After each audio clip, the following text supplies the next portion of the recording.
15 minute उसको बोलो, 15 minute मेरे सामने खड़ा हो जाए, उसका बाप का औकात दिखा दूंगा। पूरे हिंदुओं को एक ही बात बोलता हूँ, अगर ये 15 मिनट का औलाद को 15 मिनट क्या है दिखाना है, तो हर हिंदू हर घर में 15 मिनट के लिए सिर्फ सुबह उठ के हनुमान चालीस लगाओ। ये 15 मिनट के भेड़िया देश छोड़ के पैलेस्टाइन न भागे तो मुझे पूछो। मुस्लिमों के कुछ जो नेता हैं या उनके जो मौलवी हैं वो ये कहते हैं कि 15 मिनट का हमें टाइम दे दिया जाए और तब हमें देखा जाए। मैं उसको धर्म नहीं मानती जो दूसरे इंसान को काटता है। वही हमको वैसे लोग यहाँ पे नहीं चाहिए, वो कीड़े मकोड़े, वो जो तमिलनाडु में बोला डेंगू मलेरिया, ऐसे गधों को हमको निकाल के फेंकना है। अगर आज हम लोगों के साथ घटना घटेगी तो हम कहाँ जाएंगे?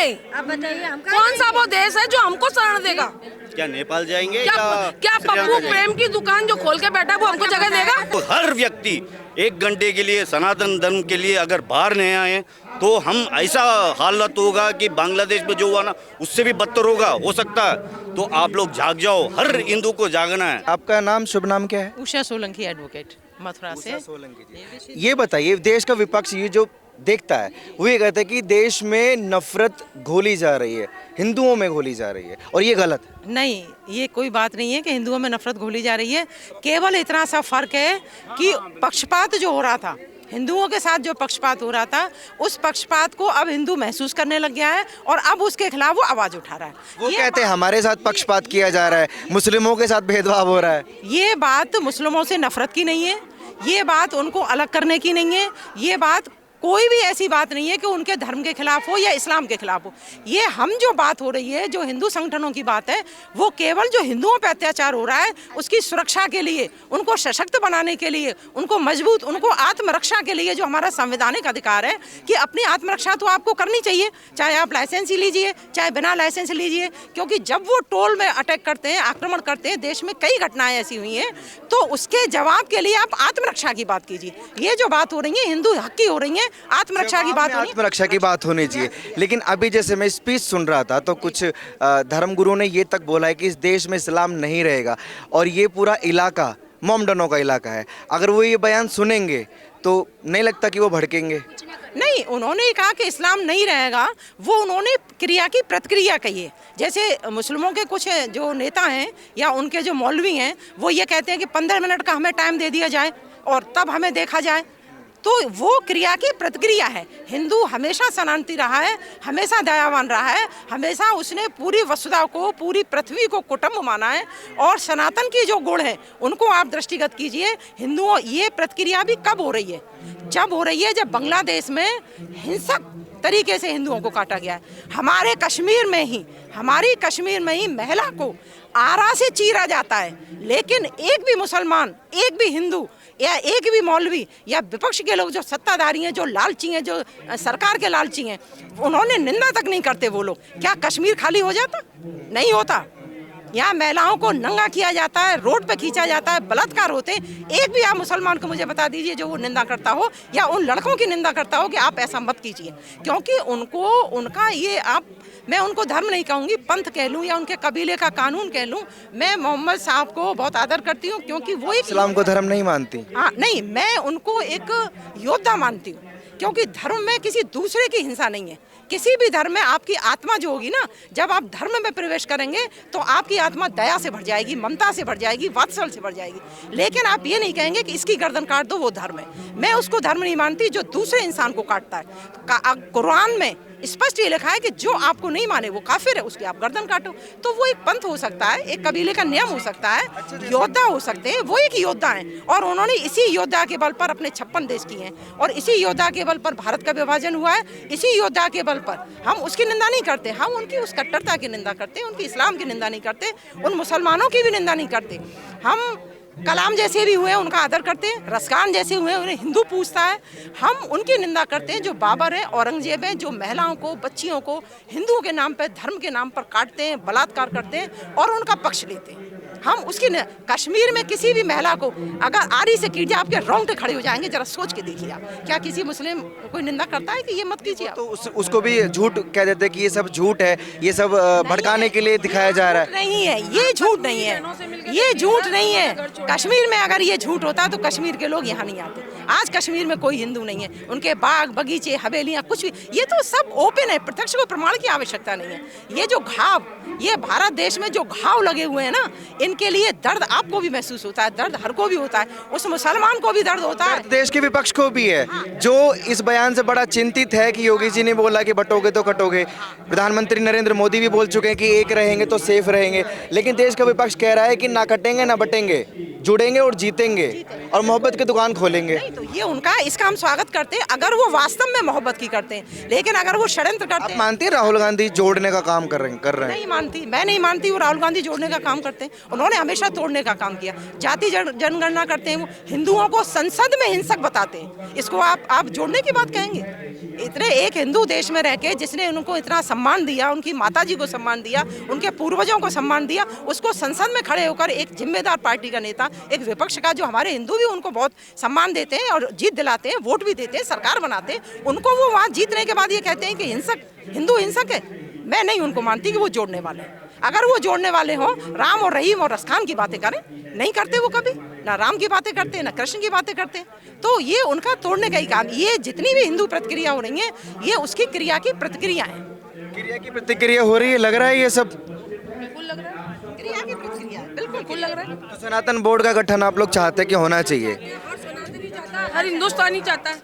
अच्छा, महामंडलेश्वर से भी मैंने बात की, वो लोग कह रहे थे अगर सरकार ये बात नहीं मानती है तो हम आत्मदाह तक करेंगे। इतनी बड़ी बड़ी बातें भी चल रही हैं। ये उनकी भावना है, छोड़ दी जाए सर, ये समय पे छोड़ दी जाए। नहीं, देखिए ये भावना है, ये उनकी बलिदान की भावना है। जो हिंदुओं के पर अत्याचार हुआ है, ये वो करुण आवाज है, ये उनकी क्रंदन आवाज है, ये उनकी आत्मा का क्रंदन है, जो इस शब्दों में व्यक्त हो रहा है।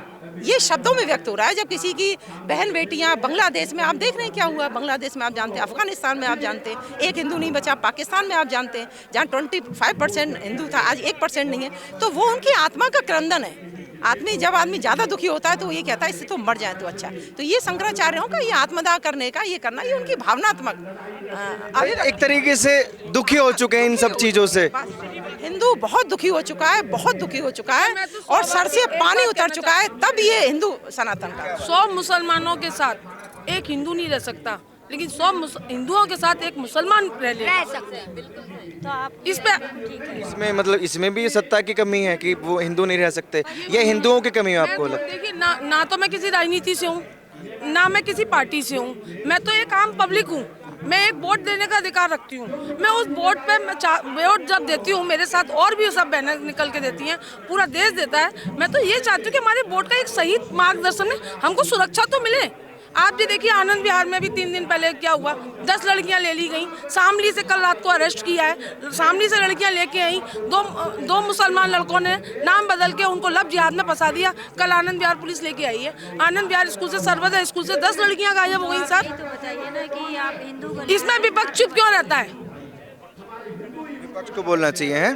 जब हिंदुओं पे अत्याचार होता है तब विपक्ष कुछ नहीं बोलता। ना हम किसी भी पार्टी से नहीं है, हम गैर राजनीतिक हैं। तो वो एक चीज और बोलते हैं कि जब से भारतीय जनता पार्टी आई है, ये केसेस तभी से क्यों हो रहे हैं? लव जिहाद, हिंदू प्रताड़ित, पहले तो कुछ नहीं होता था, इससे ज्यादा होते थे। पहले क्या होता था कि जो भी कुछ होता था ना, वो दबा दिया जाता था। कितना आतंकवादी हमला जो होता था, कितना होता था। जब से भारतीय जनता पार्टी मोदी जी आए हैं, आतंकवादी हमला देखो कितना कम हो गया है। अब लोग आतंकवादी लोग डर रहे हैं, पहले डरते नहीं थे वो लोग। आए दिन आपको देखो, जब मर्जी बम्बई का हुआ था, जब मर्जी वो भी बोलते हैं कि हमारा भी दौर आएगा, भूलो मत, और ये मोदी योगी चले जाए। दौर क्या आएगा? दौर का मतलब क्या है उनका? कि गलत काम करने का समय आएगा। दौर का मतलब क्या है उनका? कि हम गलत काम करेंगे। वो जाने उनकी स्ट्रेटेजी क्या है, लेकिन वो बोलते हैं कि हमारा वक्त आएगा इंशाल्लाह, बोलते हैं, ऐसा बोलते हैं। वो बोलते हैं, वो सब बोलते हैं। बोलते हैं हमारा वक्त आएगा। मेरी बात सुनो, वो क्या कहना चाहते हैं हम लोग समझ गए हैं। वो ये कहना चाहते हैं, हम क्यों नहीं बोलेंगे? वो ये कहना चाहते हैं कि जब हमारा समय मंदिरों में जो है वन वो नहीं खड़े करते ना आतंकी।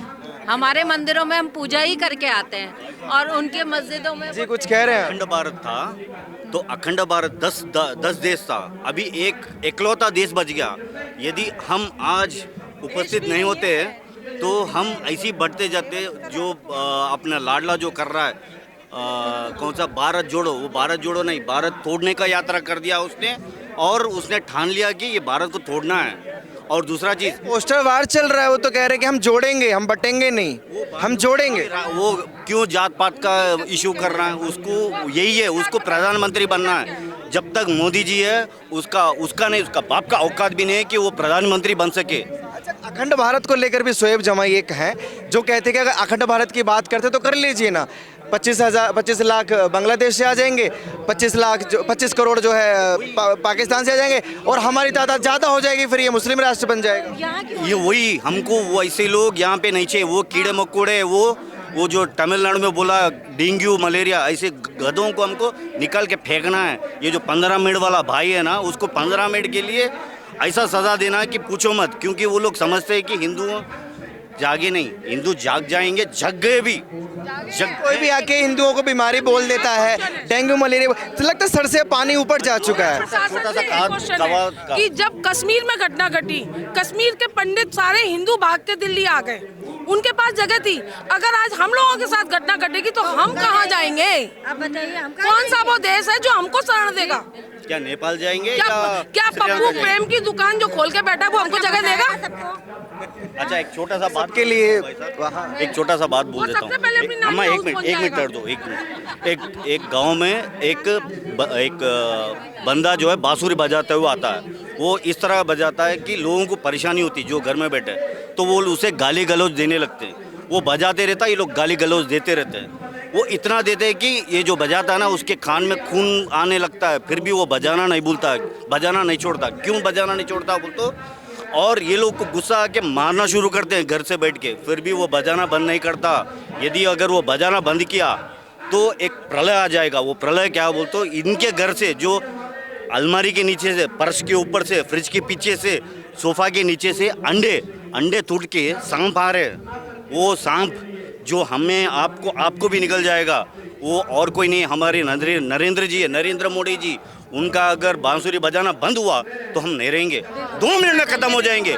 हमको उनको रोकना नहीं है, जो भी उनको रोकेगा उनका टांग तोड़ना है। जो कोई भी हो, कोई माइका लाल हो जो उनका काम में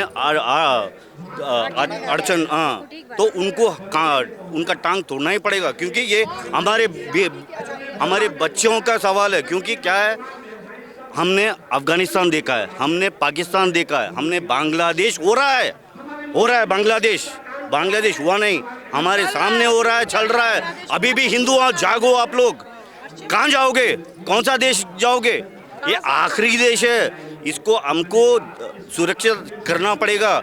यदि आप लोग हर व्यक्ति 1 घंटे के लिए सनातन धर्म के लिए अगर बाहर नहीं आए तो हम ऐसा हालत होगा कि बांग्लादेश में जो हुआ ना, उससे भी बदतर हो सकता है।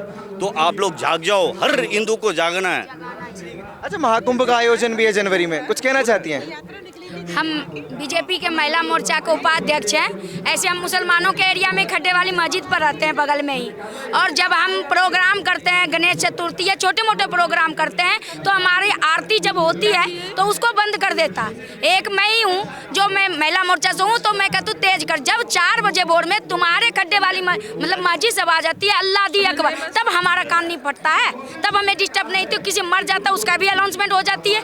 हमें सुबह सुबह राम राम के बेरा मरने का खबर सुनता है, तब हमें दुख नहीं होता। हमारी आरती की बाजा को कहते हैं बीमार है वॉल्यूम कम कर दो, लेकिन हम नहीं करते हैं, क्योंकि हमारे प्रीति गुप्ता जी, हमारे अजय महावर, पूनम चौहान हमारे साथ है। छोटी छोटी सी प्रोग्राम में वो रात दिन एक करके हमारे पास मिल जाता है। अच्छा, अभी महाकुंभ का भी आयोजन शुरू होने वाला है जनवरी से, और उसमें भारतीय अखिल अखाड़ा परिषद भी, देवकीनंदन ठाकुर जी भी और बाबा बागेश्वर धाम भी ये मांग कर रहे हैं सरकार से कि वहाँ पर मुस्लिम ना जाए। ये बिल्कुल ठीक कर रहे हैं, ये बिल्कुल ठीक कर रहे हैं, क्योंकि हिंदू इनको बहुत प्यार से बाकायदा भाईचारा निभाते थे। हम लोग भी बहुत से ऐसे हैं जो मुस्लिम परिवारों से हमारे संबंध हैं, हमारी सहेलियाँ भी हैं, पढ़े लिखे, और हम इनको उसी तरीके से देखते थे। सब एक दूसरे क्या खाते हैं, भाई लोग जाते हैं, सेवैयाँ खाते हैं, जो लोग थोड़ा सा मीट वगैरह खाते हैं वो भी ईद पे जाते हैं। लेकिन जो सोशल मीडिया के माध्यम से पता चला है कि ये लोग हमें थूक डाल के खिलाते हैं, ये लोग हमें पेशाब पिलाते हैं, ये लोग पोटी डालते हैं सब्जियों में, होटलों की में। तो ये बहुत आवश्यक है कि उनका प्रतिबंध लगाया जाए, ये बहुत आवश्यक है। जहाँ इनको मौका मिलता है ये गंदगी जो डालते हैं, आप बताइए कौन गंदगी खा लेगा? हिंदू बहुत स्वच्छता का ध्यान रखता है और ये तो साइंटिफिक है, ये हिंदू ही नहीं, ये तो पूरा विश्व, सारे डॉक्टर्स, सारे साइंटिफिक, सारे ही लोग कहेंगे कि भाई गंदगी से दूर रहिए। कोरोना में आपने देखा एक कपड़े से दूसरा कपड़ा नहीं छुआ गया, तो ये तो बिल्कुल गंदगी है। कितनी बीमारियां होती हैं, कितना ये लोग करते हैं और वो सब हमें भोजन में और इन सब में मिलता है खाने को। आपको भी चाहिए कि महाकुंभ में इनकी एंट्री पर प्रतिबंध हो? जी बिल्कुल बिल्कुल चाहते हैं हम। देखिए आप एक ऐसा बताइए, पहले ये सुनिए आप, ये ठीक है सब अपनी अपनी बात कह रहे हैं, अपनी बात कहने का सबको अधिकार है, ठीक है। आप ये बताइए, ये देश बांटने का काम हिंदू कर रहा है, क्यों कर रहा है हिंदू? हिंदू तो कुछ काम ही नहीं करा अभी तक, अब तो हिंदू अब काम करना शुरू हुआ है, ठीक है। पहले क्या था, सब कहते हैं बड़ी शांति थी, ये बिल्कुल आप ठीक कह रहे हैं, सब लोग कहते हैं कि शांति बहुत थी इतने सालों से। आज हमारी उम्र इतनी हो गई, हम दिल्ली में पैदा हुए, दिल्ली में हम बूढ़े हो रहे हैं, ठीक है। हमने कभी नहीं देखा कि किसी में भाईचारे में या मुसलमानों के साथ हम लोगों का कोई ऐसा भेदभाव हो कि हमने उनको अपना नहीं माना हो। आप ये देखिए। दूसरा, अब आप ये बताइए कि हम लोग जागरूक क्यों हो रहे हैं, क्यों हो रहे हैं जागरूक? बच्चे जागरूक क्यों हो रहे हैं? सोशल मीडिया कभी नहीं थी, टीवी नहीं थे, लोगों के घर में टीवी थे तो आलतू फालतू के प्रोग्राम चलते थे जिसमें हमारे ही देवी देवताओं का अपमान चलता था, होता था। आज बच्चे हमारे देखते हैं तो वो कहते हैं ये गलत था, पहले मालूम नहीं था ना बच्चों को। सोशल मीडिया दिखा रही है तो बच्चे भी जागरूक हो रहे हैं, जिसकी वजह से अब कुछ और नहीं है, जो अपनी बात उठाता है उसको गलत साबित किया जाता है और कुछ भी नहीं है। देश बांट कोई नहीं रहा है। अगर आप कह रहे हैं देश बांट रहे हैं, देश तो अपने आप ही मिल के सब बांट रहे हैं। क्या जरूरत है किसी को भी किसी के खिलाफ भड़काने की? आप ये बताइए, घर में भी 4 बर्तन होते हैं तो बचते हैं, जानते हैं ना आप। तो ये तो बहुत बड़ा देश है हमारा भारत, हमारा राष्ट्र भारत है। इस राष्ट्र भारत में किसने कहा कि किसको रहने का अधिकार नहीं है? मगर ऐसा नहीं है, एक दूसरे को काटोगे, एक दूसरे को बांटोगे, एक दूसरे की लड़कियों को। आप अपनी लड़कियों के साथ क्यों नहीं करते? हिंदू लड़कियों के साथ क्यों गलत करते हो? हमारा ये कहना नहीं है कि आप गलत हो या हमारे मुस्लिम भाई गलत हैं। जो हमारे देश के हैं वो हम उनको नहीं कहते हैं, क्योंकि हमारे देश के मुस्लिम अभी भी भाईचारा निभाते हैं, ऐसा नहीं है। पर एक क्यों हो जाते? जब अपनी बात होती है एक क्यों हो जाते? जब ये एक हो जाते तो हम लोग क्या एक नहीं होंगे? हमारे अंदर यूनिटी नहीं आएगी? आप ये बताइए, आज हम चले जाएंगे, कल आने वाली हमारी जो जनरेशन है वो क्या देखेगी? आप ये बताइए ना। यहाँ पर सब अपनी अपनी बात रखते हैं, सबका अधिकार है, मैं अभी भी यही बात कह रही हूँ। पर अगर इस तरह से न्यूज़ बनती है और इस तरह से कहा जाता है कि हिंदू ही गलत है, हिंदू क्यों गलत है? हिंदू राष्ट्र है तो हिंदू गलत कैसे होगा? आप ये बताइए। पाकिस्तान में हमारे हिंदुओं को बोलने का हक है? बोल रहे हैं हमारे हिंदू? नहीं बोल रहे ना। हिंदुओं के साथ में वहाँ तो प्रताड़ित उनको किया जा रहा है ना। अभी भी हम भी देखते हैं, हम ज़्यादातर हम लोग अपना मोबाइल चला के नहीं देखते, क्योंकि हम लोग भी अपना वर्क करते हैं, इतना टाइम नहीं है। पर जब पूछा जाएगा तो हर इंसान को अपना हक है, अपनी बात रखने का सबको हक है। ठीक है, बहुत शुक्रिया। किसने कहा गलत? आपने गलत बोल के शब्द बोले आपने, किसने? कौन सा? आपने कुछ बोला है गलत बोल के, हिंदू गलत कुछ बोल रहे थे। कब? नहीं, अभी कुछ क्वेश्चन पूछ रहे थे आप। अच्छा। हाँ, कौन सा क्वेश्चन? मुझे थोड़ा सा रिमाइंड करा दीजिए, क्योंकि मैंने काफी सारे क्वेश्चंस पूछे हैं। गलत के बारे में बोल रहे हैं। अभी हम सनातन बोर्ड भारत देश में नहीं पूछेंगे तो क्या बांग्लादेश या पाकिस्तान या अफगानिस्तान में जाके पूछेंगे? हमको यही देश बचा हुआ है, यहीं पे यहीं। हाँ, जो बड़ा सवाल है कि सनातन बोर्ड आ भी जाए, करेंगे क्या? करेंगे क्या? ये गवर्नमेंट से मुक्त होगा तभी सनातन क्या होगा, सनातन बोर्ड वो खुद फैसला लेंगे। अगर मंदिरों पे वही सुरक्षा कैसे मिलेगी? मंदिर पे जो अटैक करेगा उसका ठांग तोड़ देंगे, उसका ठांग तोड़ देंगे। हाँ, मंदिर पे जो भी अटैक करेगा, देवी देवताओं पे जो भी अटैक करेगा उसका ठांग तोड़ देंगे। इसलिए होना है क्योंकि अभी क्या हो रहा है, गवर्नमेंट अनदेखी कर रहा है। हमारे हैदराबाद में क्या हो रहा है, उसको पागल बोल दे रहे हैं। जो भी मंदिर, आप हैदराबाद से हैं? हैदराबाद से हूँ, भाग्यनगर, सॉरी। आपने को डर नहीं लगता उनसे जो 15 मिनट वाला बोलते हैं? 15 मिनट उसको बोलो, 15 मिनट मेरे सामने खड़ा हो जाए, उसका बाप का औकात दिखा दूंगा। मैं पूरे हिंदुओं को एक ही बात बोलता हूँ, अगर ये 15 मिनट का औलाद को 15 मिनट क्या है दिखाना है तो हर हिंदू हर घर में 15 मिनट के लिए सिर्फ सुप्रभातम, सुबह उठते सुप्रभातम लगाओ, सुबह उठ के हनुमान चालीस लगाओ। ये 15 मिनट के भेड़ियाँ देश छोड़ के पैलेस्टाइन न भागे तो मुझे पूछो। माधवी लता को वहाँ वाकई पसंद करते हैं वहाँ के लोग? वो शेरनी है, वो शेरनी है, हैदराबाद की शेरनी है वो, इसीलिए उन लोगों को करा दिया उसने। लेकिन वो वहाँ पे राजनीति बहुत, क्योंकि एक नहीं, मेजॉरिटी नहीं, हम हिंदुओं को क्या है बोलते हो, जिस दिन छुट्टी मिलता है वो मतदान करने के लिए, उस दिन छुट्टी के दिन वो लोग एंजॉय करते हैं, वोट नहीं डालते हैं। दो चीज और है भैया, हमारे हिंदुओं में रायचंद बहुत है, जयचंद की भी कमी नहीं है, भरा पड़ा है। तो ये रायचंद और जयचंद ये सलाह देते रह गए और छुट्टियां मनाने चले गए बस। दूसरी पार्टी वाले बाजी मार गए। हाँ, घर में काम वाम ज़्यादा रहता, बच्चों को घुमाने ले जाना रहता, लेकिन उन लोगों को ये नहीं रहता। अरे सुबह उठ के देखो, पूरे काले कपड़े पहन के, डालने में यही हुआ है। पूरे काले कपड़े पहन के वहाँ खड़े रहते, वोट डालने के लिए। किसको? हमको हराने के लिए, मोदी जी योगी जी को नहीं, हमको हरा के उनको। बहुत शुक्रिया। काफी सारे मुद्दे हो गए, सनातन बोर्ड का मुद्दा था और हम हैदराबाद तक पहुंच गए। सनातन बोर्ड की वाकई जरूरत है देश में? नहीं, सनातन बोर्ड की बिल्कुल ज़रूरत है सर, क्योंकि सनातन बोर्ड की ज़रूरत नहीं होती तो आज इतना बड़ा संत समाज नहीं आता। यहाँ पे इतना बड़ा जो इतना पब्लिक आया, ये किस लिए आया? क्योंकि यहाँ अब जो है परेशान हो चुके हैं पब्लिक इन लोगों से। जहाँ पे देखो, कहीं पे भी जाए ये लोग इकट्ठे होते, गायों को टैंकर में भर भर के लेके जाते हैं, जिन्हें हम माता कहते हैं, उनको टैंकर में भर के ले लेके। इसीलिए आपको ज़रूरत महसूस हो रही है। ठीक है, बहुत शुक्रिया।